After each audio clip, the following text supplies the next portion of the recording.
Hey guys, what's going on? This is Dr. Tyler from Breathe Degrees. So welcome back. So today I'm going to talk about the power of your lungs and your rib cage and the potential that each and every single one of us have within our lungs if we use them properly. Unfortunately, what happens in our Western culture is most people spend this egregious amount of time really not moving, and when you don't move, you don't breathe. And on top of it, we spend hours a day sitting at computers, typing, driving our car, really not opening the muscles of respiration. And so we end up getting extraordinarily tight. And so I want to give you guys some background on the muscles that really control your capacity to take the fullest, deepest breaths possible. A lot of people talk about strengthening the muscles of respiration. And it's true. You have to use it or else you'll lose it. We know this in science, right? It's like a bicep or a quad or a glute.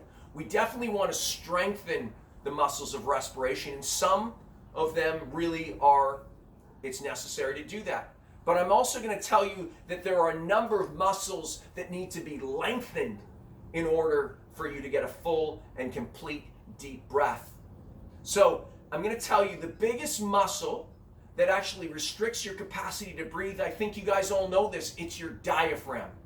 Your diaphragm is an organ/muscle. It's a dome-shaped muscle, and because we don't do a lot of belly breathing, it becomes restrictive and really compressed and really prevents it from fully being able to drop down into our belly and take and allow the lower lobes to fully inflate. But there are other muscles as well. Your pec muscles. These are muscles that are constantly being used, not just from the work that we do in front of us, but also it's a nice looking muscle, so we do a lot of pec work here to develop these pecs to look good. If they are shortened and tight, it will compress you in protraction and depression, preventing your rib cage from fully inflating. There are other muscles that are also involved, your intercostal muscles. One of them is responsible for shortening when you take a deep breath, and the other one is responsible for lengthening when you take a deep breath. So we need to use these conjunctively to create both strength and lengthen them. So a regular pattern of rhythmic deep breaths is incredibly important.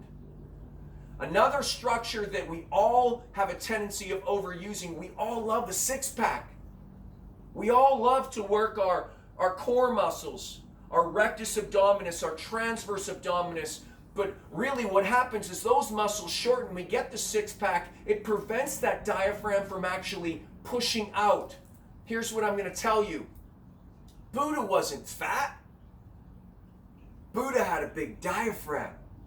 He didn't do as much core as we do, so it allows him to be able to take full and deep breaths. So guys, don't breathe like this. This is not efficient. It's not going to give you the oxygen and the respiratory capacity to not just calm your brain, get rid of anxiety and depression and stress. It's going to allow your body to achieve greatness, whether it's physiological or anatomical. It's going to allow you to climb that mountain, to be able to attain any of the goals physically you want to be able to do. It's an all-in-one process, guys. Breathe and breathe big and huge, and as you breathe, your breath will take you wherever you want to go, whether it's neurochemically or physically or changing the alkalinity of your body. Get your breathe on, guys. Exercise or breathing is not one of those things you do intermittently. It's like yoga, it's like cycling, it's like lifting weights. I'm going to tell you, it will allow you to do all those other exercises better, faster, stronger, break through your ceiling, but also bring you back down to a place of calmness and serenity where you make the right choices, you're happy in your brain. We all need a little bit of that, guys. Peace out.